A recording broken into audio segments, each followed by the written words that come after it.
Le vacarme et le murmure. Pourquoi nous n'entendons plus les réponses? Introduction. La fatigue du monologue. Il y a un sentiment très particulier, une sorte de brûlure froide que nous connaissons tous mais dont nous parlons rarement. C'est ce moment précis, souvent tard le soir, ou peut-être au milieu d'un trajet en voiture sur une autoroute monotone, où l'armure se fissure. Nous passons nos journées à tenir le coup, à sourire aux collègues, à gérer les factures, à répondre aux exigences de la famille, à jouer le rôle social qu'on attend de nous. Nous sommes performants, nous sommes fonctionnels, mais quand le bruit du monde retombe, ne serait-ce que quelques secondes, une détresse sourde remonte à la surface. C'est comme une soif ancienne. À cet instant-là, presque malgré nous, nous lançons un appel. Ce n'est pas forcément une prière religieuse avec des mots sacrés, c'est souvent beaucoup plus brut. C'est un cri intérieur, un « j'en ai assez », un « aide-moi » ou simplement un « est-ce que ça a un sens ?» Nous posons une question à l'immensité qui nous entoure, nous demandons une direction, un signe, une validation. Nous ouvrons notre cœur avec une sincérité totale, celle du désespoir ou de l'épuisement. Et ensuite nous attendons, nous tendons l'oreille, nous scrutons l'horizon, et pour la grande majorité d'entre nous, ce qui revient, c'est le silence. Un silence absolu, implacable, indifférent. Les voitures continuent de passer sur l'autoroute, la pluie continue de battre contre la vitre, l'horloge continue de tourner avec son tic-tac régulier. Rien n'a bougé, rien n'a changé. Aucune voix céleste n'a déchiré les nuages pour nous dire « Je t'ai entendu, voici le plan ». Ce silence est dévastateur. Il est bien plus douloureux que n'importe quelle épreuve physique, car ce silence semble confirmer notre peur la plus primitive. Nous sommes seuls. Nous sommes des orphelins cosmiques, abandonnés sur un caillou flottant dans un espace vide et glacé. Nous parlons dans le vide et le vide ne répond pas. C'est à cause de ce silence répété que tant de gens aujourd'hui ferment la porte à la spiritualité, non pas parce qu'ils ne veulent pas croire, mais parce qu'ils ont essayé et qu'ils ont eu mal. Ils ont demandé la force de changer de vie et ils sont restés bloqués. Ils ont demandé l'amour et ils ont rencontré la trahison. Alors, pour ne plus souffrir de cette absence de réponse, on devient cynique, on se construit une carapace de rationalité. On se dit « tout ça c'est de la pensée magique, il n'y a personne au bout du fil, autant arrêter d'appeler ». C'est une forme de protection. Si je n'attends rien, je ne serai plus déçu. C'est la naissance de la tristesse matérialiste dont nous parlions la dernière fois. Mais il y a une autre possibilité, une possibilité qui demande un courage intellectuel et émotionnel immense pour être envisagée. Et si le problème ne venait pas de l'absence de réponse? Et si l'univers, ou la source, ou la vie, appelez-le comme vous voulez, répondait permanemment, à chaque seconde, avec une puissance inouïe? Et si le problème, c'était nous? Imaginez un homme qui essaye de capter une chaîne de télévision avec un grille-pain. Il peut s'énerver, pleurer, supplier, il ne verra jamais l'image. Est-ce parce que l'émission n'existe pas? Non, les ondes traversent la pièce en ce moment même, l'émission est là, vivante, colorée, vibrante, mais l'appareil de réception n'est pas adapté. Nous vivons un drame similaire. Nous sommes équipés de sens limités, d'un brossard analytique obsédé par les mots et d'un ego qui veut tout contrôler. Et nous essayons, avec ces outils rudimentaires, de capter une fréquence qui les dépasse immensément. Nous accusons l'émetteur d'être muet, alors que notre récepteur est soit éteint, soit mal réglé, soit saturé de parasites.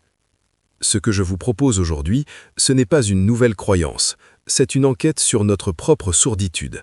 Nous allons explorer pourquoi, physiologiquement et psychologiquement, l'homme moderne est devenu incapable d'entendre le murmure du monde. Nous allons voir comment notre besoin de certitude verbale nous coupe de la véritable guidance. Car je vais vous dire une chose, et si vous ne devez retenir qu'une seule phrase de cette introduction, que ce soit celle-ci. L'invisible ne se tait jamais. Il hurle d'amour et de direction à chaque instant. C'est nous qui avons oublié comment écouter autre chose que le bruit de nos propres peurs. Chapitre 1. L'erreur de la fréquence et l'illusion du langage. Commençons par déconstruire notre erreur fondamentale. C'est une erreur d'attente. C'est une erreur de protocole. Quand nous nous adressons à l'invisible, nous le faisons avec notre humanité. C'est normal, c'est tout ce que nous connaissons. Nous sommes des êtres de langage. Depuis que nous sommes sortis des cavernes, nous avons survécu grâce aux mots. Les mots nous servent à décrire le danger, à exprimer l'amour, à négocier des contrats, à définir notre identité. Je suis fatigué. Je veux ceci. Donne-moi cela. Notre réalité est structurée par le verbe. Nous pensons en mots. Nous rêvons en mots.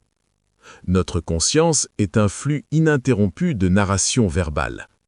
Alors tout naturellement, par un anthropomorphisme naïf, nous imaginons que l'intelligence universelle fonctionne sur le même système d'exploitation que nous. Nous imaginons Dieu, ou l'univers, comme un superhumain, un être doté de bouche, de cordes vocales et d'un dictionnaire. Quand nous posons une question précise, « Dois-je quitter mon travail ?», nous attendons une réponse tout aussi précise, formulée dans notre langue maternelle, avec une syntaxe claire. Nous attendons un SMS céleste, une voix dans la tête, une lettre recommandée. Et parce que cette réponse verbale ne vient pas, nous concluons au silence. Mais réfléchissons un instant. Pourquoi la conscience qui a créé les galaxies, les atomes, la photosynthèse et la complexité de l'ADN s'enfermerait-elle dans les limites grossières du langage humain? Le langage est une invention récente, locale, imparfaite. Les mots sont des étiquettes que nous collons sur les choses. Ils ne sont pas les choses. Le mot « feu » ne brûle pas. Le mot « eau » ne mouille pas. L'univers ne parle pas le français. Il ne parle pas l'anglais. Il ne parle pas le mandarin. L'univers parle la langue de l'être. Il parle la langue de l'énergie, de la vibration, de la géométrie et de la fréquence. Vouloir une réponse verbale de l'univers, c'est comme essayer de télécharger un film en haute définition sur une calculatrice des années 80. Le signal est trop riche pour le support. Alors, comment cette réponse se manifeste-t-elle si ce n'est pas par des mots? Elle se manifeste par la résonance. La réponse de l'invisible est toujours d'abord et avant tout une sensation. C'est une information somatique, corporelle. Avant d'atteindre votre cerveau, l'information touche votre structure énergétique. Prenons un exemple très concret pour ancrer cela. Imaginez que vous êtes face à un choix crucial. Vous hésitez entre deux appartements. L'un est grand, bien placé, un bon investissement sur le papier. Votre logique, votre mental vous crie de le prendre. Tous les mots disent oui. Les chiffres disent oui. Mais quand vous franchissez le seuil de cet appartement, quelque chose se passe. Ou plutôt, quelque chose se fige. Vous ressentez une micro-contraction dans le plexus solaire. Votre respiration se fait un tout petit peu plus courte. Vos épaules se voûtent imperceptiblement. Vous vous sentez gris. Puis, vous visitez le deuxième. Il est plus petit, moins prestigieux, peut-être un peu plus cher. Logiquement, c'est un non. Votre banquier dirait non. Mais quand vous entrez, vos poumons s'ouvrent. Il y a une sorte d'expansion dans votre poitrine. Une chaleur diffuse. Vous vous sentez plus grand. Vous avez envie de sourire sans raison. Ceci, mes amis, est une conversation avec l'invisible. La contraction dans le premier appartement était une réponse. C'était un non vibratoire. L'univers vous disait « Cette fréquence n'est pas compatible avec ton évolution actuelle ».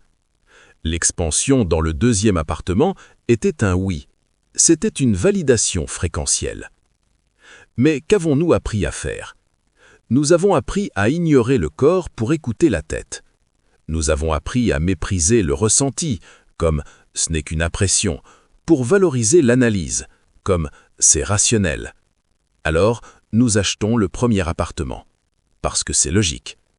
Et 6 mois plus tard, nous sommes déprimés, nous avons des fuites d'eau, des voisins bruyants, et nous nous sentons piégés. Et le soir, dans ce lit où nous dormons mal, nous levons les yeux au plafond et nous disons « Mon Dieu, pourquoi tu m'as laissé faire cette erreur? Pourquoi tu ne m'as pas prévenu ?» Quelle tragédie! Il nous a prévenus, il a hurlé. Il nous a envoyé un signal de détresse physique dès la première seconde. Mais nous attendions un mémo écrit, non pas une nausée. L'erreur de la fréquence est là. Nous cherchons la guidance à l'extérieur, dans des signes spectaculaires, alors qu'elle est incrustée dans la texture même de notre expérience présente. La réponse n'est pas une information qui vient s'ajouter à la réalité. La réponse, c'est la saveur de la réalité à un instant T. Tout ce qui contracte, tout ce qui alourdit, tout ce qui sonne faux, tout ce qui demande un effort surhumain pour être maintenu en place est souvent une réponse négative de la vie. C'est la résistance du matériau. Tout ce qui fluidifie, tout ce qui inspire, tout ce qui donne de l'énergie, même s'il a fait peur, est une réponse positive. C'est un courant porteur. Il faut bien distinguer ici la peur de la lourdeur. Si vous devez parler en public pour partager votre vérité, vous aurez peur. Votre cœur battra la chamade. Mais derrière la peur, il y a de l'excitation, il y a de la vie. Ça vibre haut. C'est un oui. Si vous devez aller à un dîner où vous devez mentir sur qui vous êtes, vous n'aurez peut-être pas peur, mais vous vous sentirez vidé, éteint, lourd comme du plomb. C'est un non. Réapprendre à entendre devient donc d'abord une rééducation sensorielle. C'est arrêter de traiter notre corps comme un simple taxi pour notre cerveau et recommencer à le traiter comme une antenne sophistiquée. Votre corps est le seul objet de votre réalité qui est toujours dans le présent. Votre tête est dans le passé ou le futur. Votre corps, lui, est l'interface immédiate avec le champ quantique. Si nous acceptions de faire confiance à cette boussole intérieure, nous n'aurions plus jamais l'impression que le ciel est vide. Nous réaliserions que nous sommes guidés pas à pas, sensation après sensation. Mais pour en arriver là, il faut surmonter un deuxième obstacle, encore plus vicieux que l'erreur de fréquence. Il faut affronter ce qui nous empêche techniquement de percevoir ces signaux subtils. Il faut affronter le vacarme. Chapitre 2. L'anatomie du bruit et la peur du vide. Si nous acceptons l'hypothèse du chapitre précédent, que l'univers émet en permanence sur une fréquence vibratoire, alors une deuxième question s'impose, plus brutale. Pourquoi ne captons-nous rien? Si le signal est là, pourquoi l'écran reste-t-il noir? La réponse est simple, mais elle est désagréable à entendre. Nous ne captons rien parce que notre canal de réception est saturé. Nous vivons dans une interférence perpétuelle. Nous sommes comme une station de radio qui essaierait de diffuser du Mozart au milieu d'un chantier de marteau-piqueur. Regardons honnêtement notre rapport au silence. Quand avez-vous vécu pour la dernière fois une heure de silence total?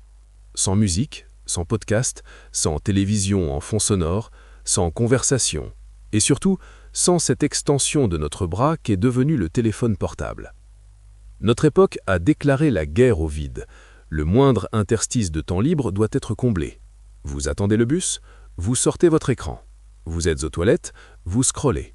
Vous marchez dans la rue, vous avez des écouteurs. Vous rentrez chez vous fatigué, vous allumez une série pour débrancher.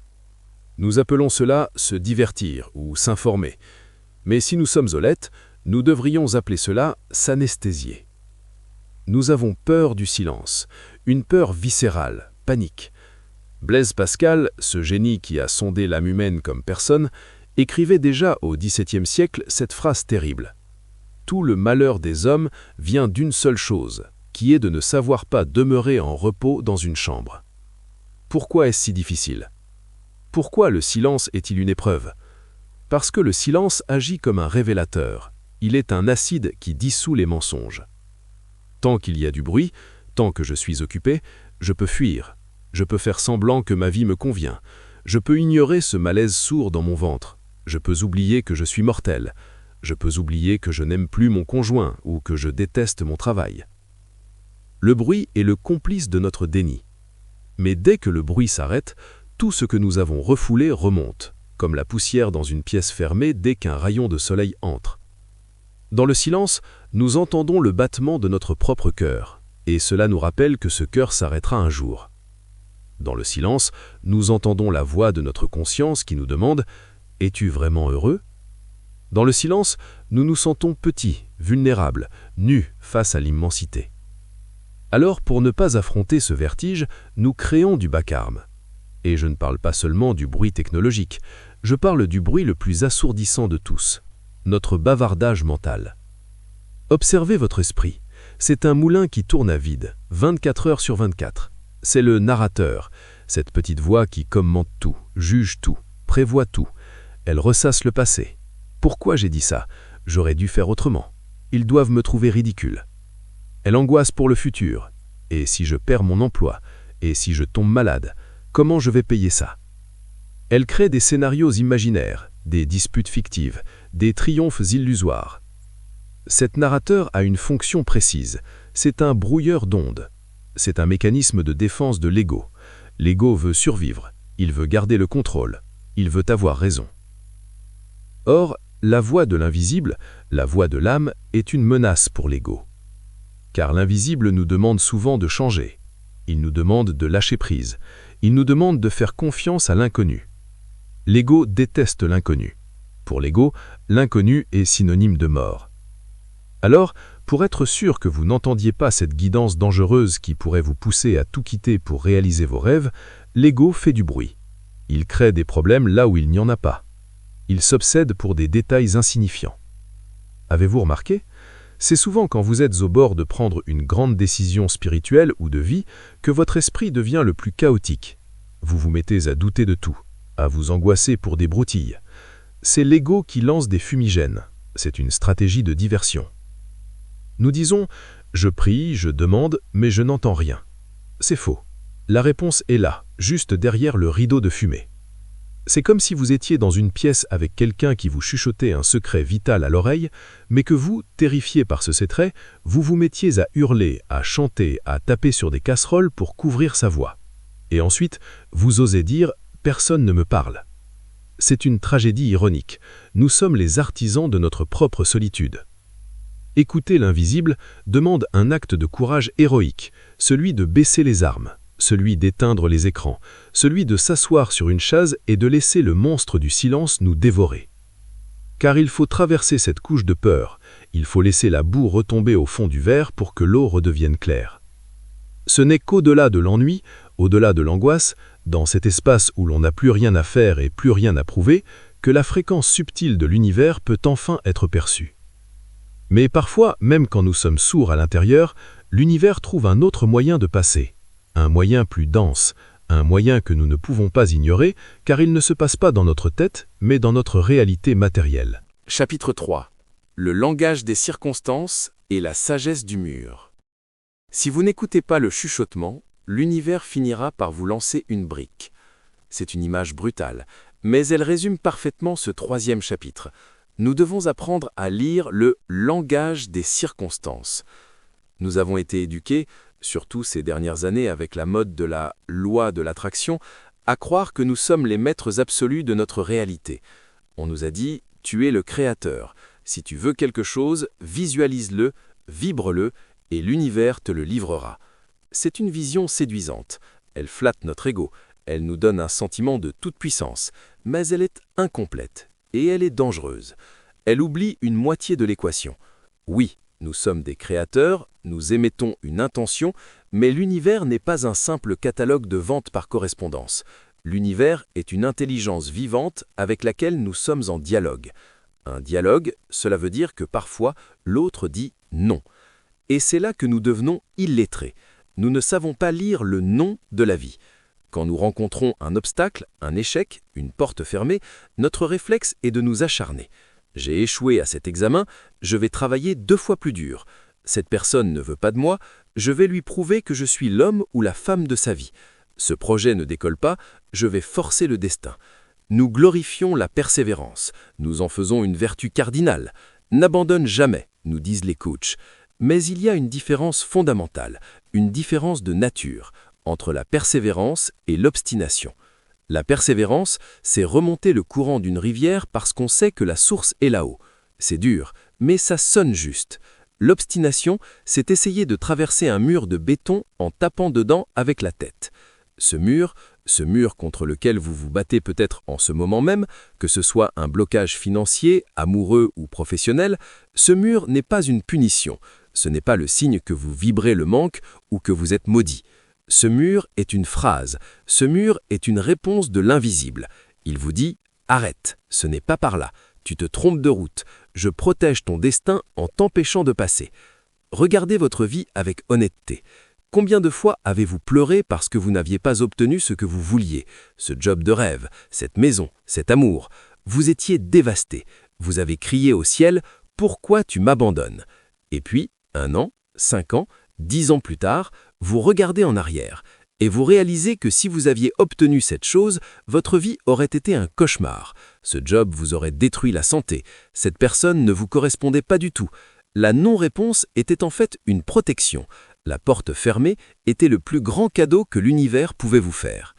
C'est ici que la sagesse du taoïsme, le Wu-Wei, l'agir sans forcer, rencontre la spiritualité moderne. L'univers nous guide par la fluidité et par la friction. La fluidité, c'est le feu vert, c'est quand les choses s'enchaînent. Vous avez une idée et hop, vous rencontrez la bonne personne. Le financement arrive, les dates concordent. C'est le flow, c'est l'univers qui dit « Vas-y, je soutiens ce mouvement ». La friction, c'est le feu rouge, c'est quand tout est compliqué. Le dossier est perdu, le rendez-vous est annulé 3 fois. Vous tombez malade le jour de la présentation, votre ordinateur plante. Nous avons l'habitude de voir ces frictions comme des tests ou des hasards malheureux. Et si nous commencions à les voir comme des panneaux de signalisation? Si tout résiste, c'est peut-être que l'énergie ne doit pas passer par là. Accepter ce langage demande une humilité radicale. Cela demande d'abandonner le fantasme que nous savons mieux que l'univers ce qui est bon pour nous. Nous avons une vision tunnel. Nous voyons ce que nous voulons, là, tout de suite. L'invisible a une vision d'aigle. Il voit la trame complète de notre existence. Il voit les dangers que nous ignorons. Il voit les opportunités qui nous attendent 3 rues plus loin, mais que nous ne trouverons jamais si nous restons plantés devant cette porte verrouillée à essayer de forcer la serrure. Le langage des circonstances est d'une précision chirurgicale. La réalité ne ment jamais. Si vous êtes épuisé permanemment, c'est une réponse. Votre âme vous dit que vous n'êtes pas à votre place. Si vous vous sentez éteint dans votre couple, c'est une réponse. Si vous ressentez une joie immense à faire une activité inutile comme peindre ou jardiner, c'est une réponse. C'est une indication de votre véritable nature. Nous passons notre temps à demander de signes. Envoie-moi une plume blanche si je dois le faire. Mais l'univers vous a déjà envoyé un burn-out, 3 ruptures et une dépression. Ce sont des signes un peu plus visibles qu'une plume, non ? Pourquoi ignorons-nous les signes massifs pour chercher des signes microscopiques? Parce que les signes massifs nous demandent de changer et que nous ne voulons pas changer. Nous voulons être confortés. Écouter l'invisible, c'est donc devenir un lecteur lucide de sa propre vie. C'est arrêter de fantasmer une réalité parallèle et embrasser celle qui est là. C'est se poser la question « Où est-ce que la vie veut aller à travers moi ?» au lieu de « Où est-ce que je veux forcer la vie à aller ?» C'est comme la navigation à voile. On ne dicte pas sa loi au vent, on ne hurle pas sur la mer, on règle ses voiles en fonction du vent réel. Le bon marin est celui qui écoute le vent, pas celui qui l'insulte. Mais parfois, il n'y a ni vent, ni mur, ni fluidité. Parfois, la mer est d'huile, le calme plat, rien ne bouge, rien ne répond. C'est l'étape la plus terrifiante de toutes et pourtant la plus sacrée de toutes. C'est ce que les mystiques appellent la nuit noire. Et c'est là que nous allons maintenant entrer. Chapitre 4. La nuit noire de l'âme comme chambre d'écho. Nous devons maintenant parler de l'endroit le plus difficile de la carte. Nous avons parlé du bruit que nous faisons, nous avons parlé des murs que l'univers dresse sur notre route, mais il existe un état encore plus déroutant, un état qui a fait trembler les plus grands mystiques, de Saint Jean de la Croix à Mère Teresa. C'est l'état de silence absolu. C'est ce moment où vous avez fait le travail. Vous avez calmé votre mental, vous avez accepté les obstacles, vous êtes prêt, ouvert, disponible. Et pourtant, rien. Le vide sidéral. Plus aucune synchronicité, plus aucun flot, plus aucune intuition. Vos rêves sont muets, votre enthousiasme a disparu. Vous avez l'impression d'avoir été débranché de la source. Le monde devient gris, plat, sans saveur. Vous appelez, et votre voix ne rencontre même pas d'écho. C'est une souffrance spirituelle atroce. On se sent abandonné. On se dit « j'ai dû faire une erreur, j'ai régressé, j'ai perdu la lumière ». On commence à paniquer, à chercher frénétiquement une méthode pour remonter en vibration. Mais si nous changions complètement de perspective? Et si ce silence n'était pas une punition, mais une étape biologique et spirituelle indispensable? Regardons la nature. Elle est notre plus grand maître, car elle ne triche jamais. Regardez l'hiver. Imaginez que vous êtes un arbre. Au printemps, vous avez fleuri, c'était l'extase. En été, vous avez donné des fruits, c'était l'abondance, l'action, la réalisation. En automne, vous avez lâché vos feuilles, c'était le lâcher-prise. Et maintenant, c'est l'hiver. Vu de l'extérieur, l'arbre en hiver semble mort. Il est noir, squelettique, immobile sous le gel. Il ne produit plus rien. Si l'arbre avait un ego humain, il serait en dépression. Il se dirait « c'est fini, je ne sers plus à rien, la vie m'a quitté ». Pourtant, que se passe-t-il réellement? Toute l'énergie de l'arbre s'est retirée des branches pour descendre dans les racines. C'est un mouvement d'intériorisation radicale. Sous la terre, dans le noir, l'arbre est en train de renforcer ses fondations.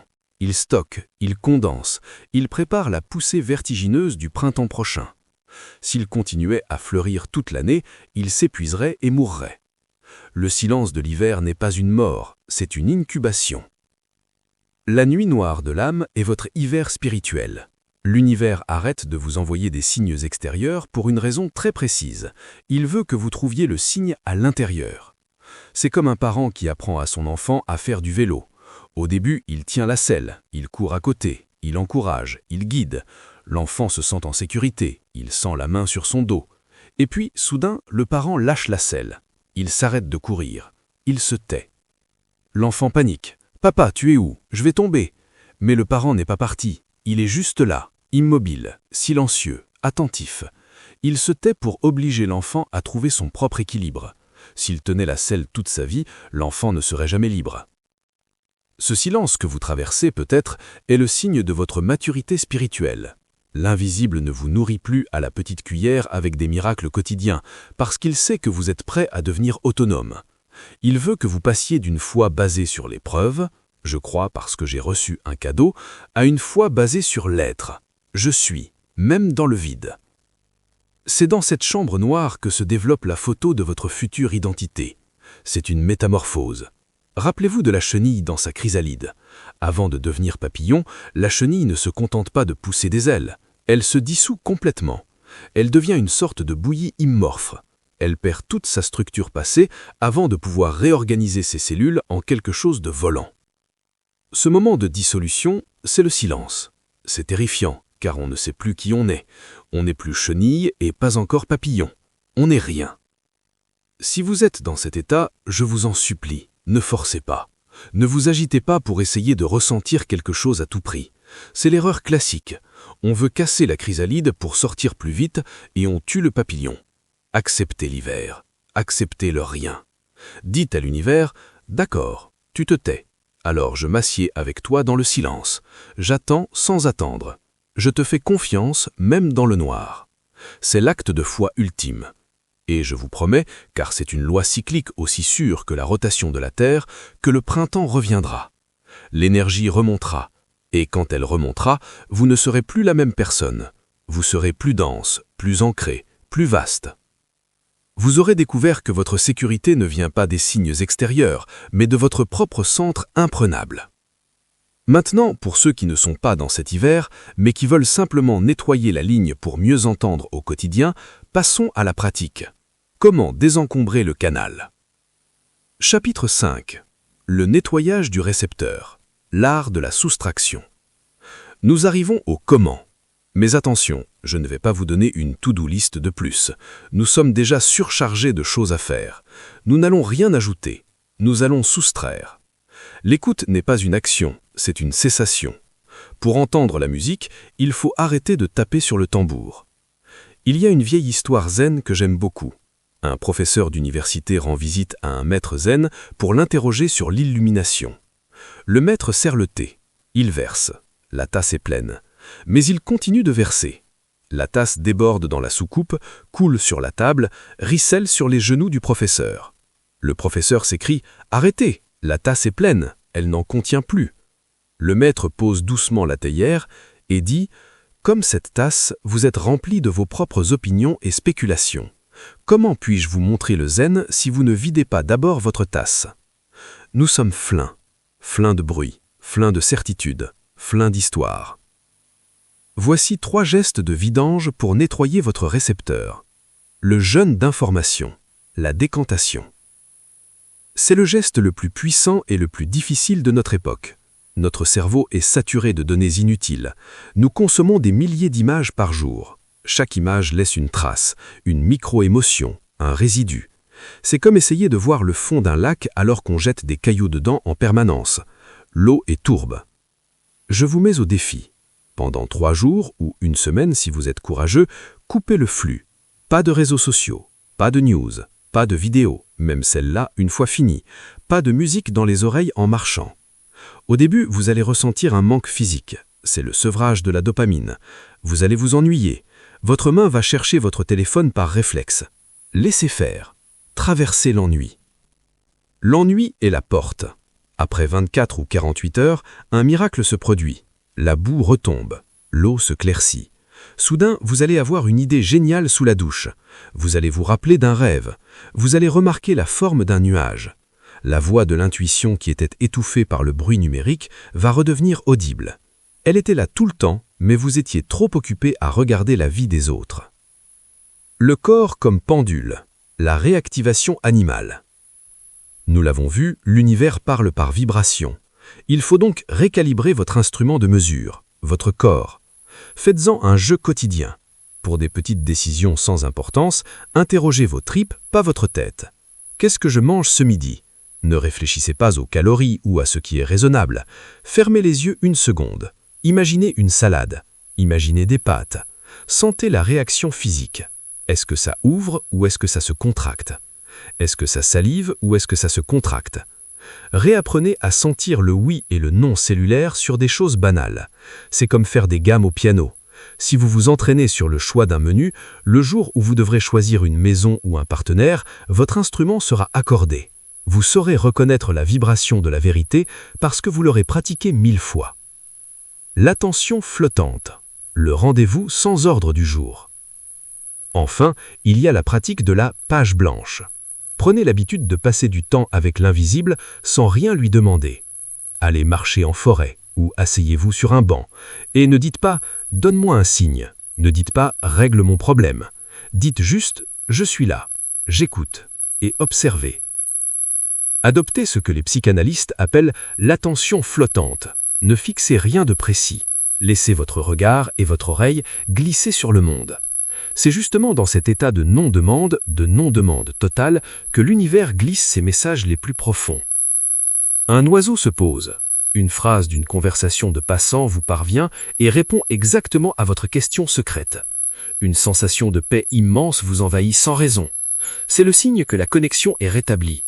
Non pas parce que vous avez forcé la porte, mais parce que vous l'avez laissée entr'ouverte. Conclusion, devenir l'écoute. Nous avons parcouru un long chemin ensemble. Nous sommes partis de ce sentiment de solitude, de ce cri lancé dans le vide, pour réaliser que le vide n'est pas vide. Il est plein. Il est saturé d'informations, de guidance, de bienveillance. Le drame de l'homme moderne, c'est qu'il se croit seul. Il se croit coupé du monde, enfermé dans le petit boîtier crânien de son ego, devant se battre contre une réalité hostile pour survivre. C'est une illusion d'optique. Vous n'êtes pas un individu séparé qui essaie de communiquer avec l'univers. Vous êtes l'univers qui fait l'expérience d'être humain. La vague n'a pas besoin d'appeler l'océan, elle est l'océan. Entendre l'invisible, ce n'est pas capter une fréquence extérieure, c'est se souvenir de cette unité fondamentale. C'est arrêter de nager à contre-courant, arrêter de crier, arrêter de vouloir avoir raison pour se laisser porter par ce fleuve immense qui sait exactement où il va. Alors, la prochaine fois que vous aurez l'impression que personne ne vous écoute, faites l'inverse. Arrêtez de parler. Arrêtez de demander. Tais-toi. Écoute. Écoute le vent. Écoute ton sang qui bat. Écoute le silence entre tes pensées. C'est là, dans cet espace infime, que réside la réponse. La réponse n'est pas une phrase qui te dira quoi faire. La réponse est une présence qui te rappellera qui tu es. Et quand tu sais qui tu es, tu sais quoi faire. Merci d'avoir pris ce temps de ralentissement avec moi. Merci d'avoir écouté non pas ma voix, mais ce qui résonnait en vous pendant ces mots. Si vous avez déjà vécu ces moments où le silence vous a parlé, où une porte fermée vous a sauvé, racontez-le nous. Vos témoignages sont les preuves vivantes que nous ne sommes pas seuls. Si vous êtes arrivé à la fin de cette vidéo, merci. Merci de m'avoir accordé votre attention. D'ici la prochaine fois, n'oubliez pas, le vacarme est une option. Le silence est une décision. Prenez soin de votre boussole intérieure.